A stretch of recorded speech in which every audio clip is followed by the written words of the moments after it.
दोस्तों, इस वीडियो में आज मैं बात करने वाला हूं कि क्या आपका मोबाइल डेटा, आपका जियो डेटा जल्दी खत्म हो जाता है। आप इस्तेमाल भी नहीं करते और आपका 1.5 GB कहां चला जाता है कुछ पता ही नहीं चलता।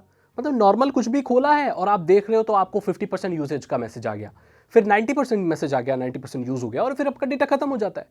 क्या आपका डेटा कोई चुरा रहा है? ये डेटा जा कहां रहा है? इसको खत्म होने से कैसे रोके? कैसे 1.5 GB डेटा को आप पूरे दिन चला सकते हैं और फिर भी खत्म नहीं होगा? इसके पीछे कल्प्रिट कौन है? इसके पीछे कल्प्रिट है बैकग्राउंड प्रोसेस और बैकग्राउंड एप्लीकेशंस। और मैं आपको बता दूं कि एंड्रॉयड में आप इनको बड़े ही आसानी से डिसेबल कर सकते हैं। मैं आपको सिखाता हूं कि आपको क्या करना है अपने मोबाइल की सेटिंग में। तो सबसे पहले हम यहां पर एक एंड्रॉयड मोबाइल फोन लेते हैं। यहां पर मेरे पास सैमसंग गैलेक्सी A51 है। आपके पास कोई भी एंड्रॉयड हो, उसमें थोड़ा सा UI का डिफरेंस होगा, बट ये ऑप्शंस सेम ही होंगे। जैसे कि वीवो का है, ओप्पो का है, रियलमी का है, सैमसंग है, कोई भी हो, रेडमी, कोई भी हो, उसमें सब में ही ऑप्शन होते हैं क्योंकि एंड्रॉयड बाय डिफॉल्ट ऐसे फीचर्स देता है। अब ये लोग UI वगैरह अलग डालते हैं तो थोड़े इधर उधर हो सकते हैं, बट होता है।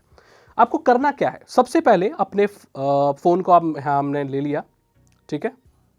तो अपने फ़ोन के सेटिंग पर जाइए। आप सेटिंग पर जाने के बाद आपको कनेक्शन सेटिंग मिलेगी, मोबाइल डेटा एंड सिम वाली सेटिंग जो होती है वहाँ पर कनेक्शन पे चले गए, या मोबाइल डेटा यूसेज, कनेक्शन है ना, कनेक्टिविटी, जो भी ऑप्शन हो वहाँ पर जाइए।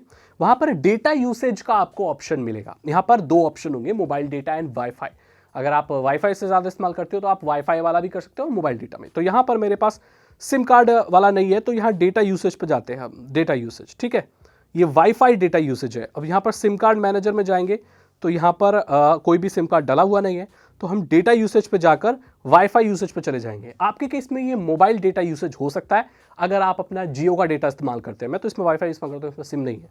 तो यहाँ पर आप देख सकते हैं कि कितना GB यूज हुआ है और कौन सी एप्लीकेशन ज्यादा डेटा इस्तेमाल कर रही है। बोलेंगे सागर भाई मैं ही इस्तेमाल करता हूँ, इसमें क्या है? नहीं, कुछ एप्लीकेशंस बैकग्राउंड में भी डेटा इस्तेमाल करती हैं। तो ऐसी एप्लीकेशंस जिन्हें आप नहीं चाहते कि वो बैकग्राउंड में डेटा लेती रहें, आप उन्हें डिसेबल कर सकते हो।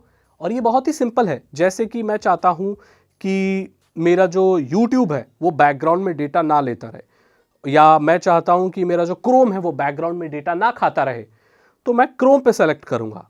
और यहां पर आप ऑप्शन देख रहे होंगे, allow background data usage. Allow background data usage मतलब कि पीछे चीज आप कुछ भी नहीं कर रहे होते ना, तो आजकल इतनी तेज हो गई है वेबसाइट्स के, क्रोम में ही बैकग्राउंड में चलती रहती है, क्रोम के प्रोसेस चलते रहते हैं। तो यहां पर हम इसे डिसेबल कर देंगे, सिंपल। और ये चीज आप उस एप्लीकेशन में कर सकते हो जिसका आप नहीं चाहते कि वो बैकग्राउंड में चलती रहे। इससे होगा ये कि आपके नोटिफिकेशन वगैरह नहीं मिलेंगे आपको, क्योंकि व्हाट्सएप पे मत कर देना इसे, क्योंकि फिर व्हाट्सएप बैकग्राउंड में डेटा नहीं यूज करेगा तो आपको नए मैसेज नहीं मिल पाएंगे। सो ऐसी एप्लीकेशन जिसे आप नहीं चाहते कि बैकग्राउंड में चले वो, तो आप उसके डेटा को ऑफ कर सकते हैं। इससे आप बहुत इंटरनेट अपना बचा सकते हैं। ये चीज ज्यादातर लोग नहीं जानते, ये बहुत ही सिंपल चीजें हैं। ये करना है आपको। अगर आपको ये ऑप्शन नहीं मिलता है ना, तो आप डेवलपर ऑप्शन में जाकर बैकग्राउंड प्रोसेसेस को किल भी कर सकते हैं। जैसे ही आप उसे छोड़ोगे तो किल हो जाएगा, बट वो एडवांस चीज़ है और उससे कई सारी प्रॉब्लम भी आती है। आपका मोबाइल स्टेबल नहीं रहेगा तो मैं वो रिकमेंड नहीं करता।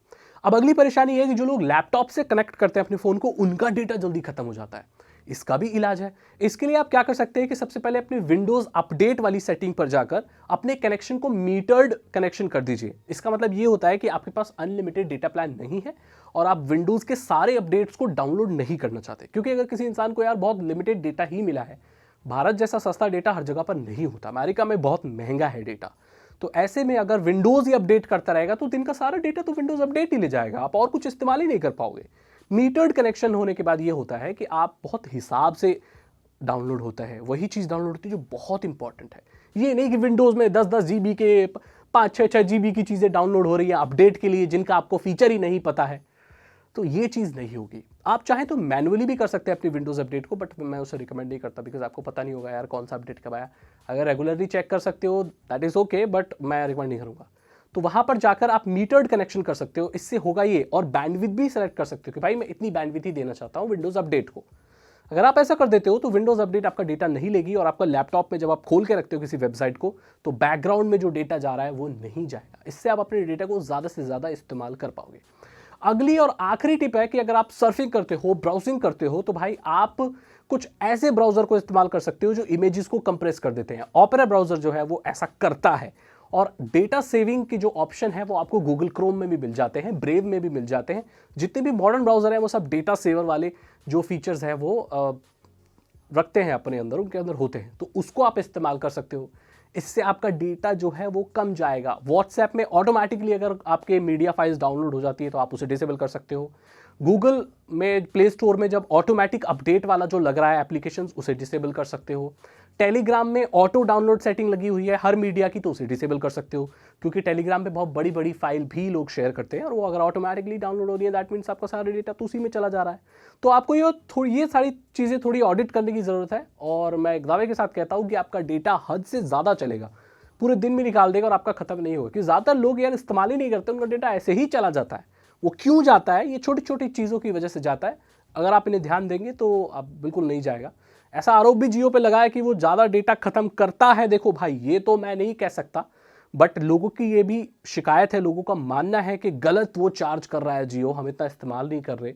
बट एक रीज़न ये भी हो सकता है कि शायद हमारे ही सिस्टम ऐसे है जो डेटा ले जा रहे हो, क्योंकि अभी भी बहुत सारी इंटरनल चीज़ें ऐसी कन्फ्यूजिंग है एंड्रॉयड में और विंडोज़ में कि हमें पता नहीं है कौन सा डेटा कहाँ जा रहा है। ऐसे कुछ ऐसे थर्ड पार्टी सॉफ्टवेयर आते हैं जो कि आपके डेटा को देखते रहते हैं कि कहाँ डेटा कितना जा रहा है। इवन टास्क मैनेजर पे भी आप देख सकते हो बैंडविड्थ कहाँ जा रही है आपकी, बट वो लोग एडवांस लोग कर सकते हैं। ये तो बहुत सिंपल चीज़ है जिन्हें आप फॉलो कर सकते हैं और अपने डेटा को बचा सकते हैं। अगर आपको ये वीडियो अच्छी लगी तो इसे लाइक करें, अपने दोस्तों के साथ शेयर करें। साइबर सिक्योरिटी और इथिकल हैकिंग में इंटरेस्ट है, अगर आप एक इथिकल हैकर बनना चाहते हैं तो डिस्क्रिप्शन चेक करें। 299 रुपीज़ के 3 इथिकल हैकिंग कोर्सेज है जो आसान भाषा में आपको इथिकल हैकिंग सिखा देंगे। मैं मिलता हूँ आपसे अगली वीडियो में।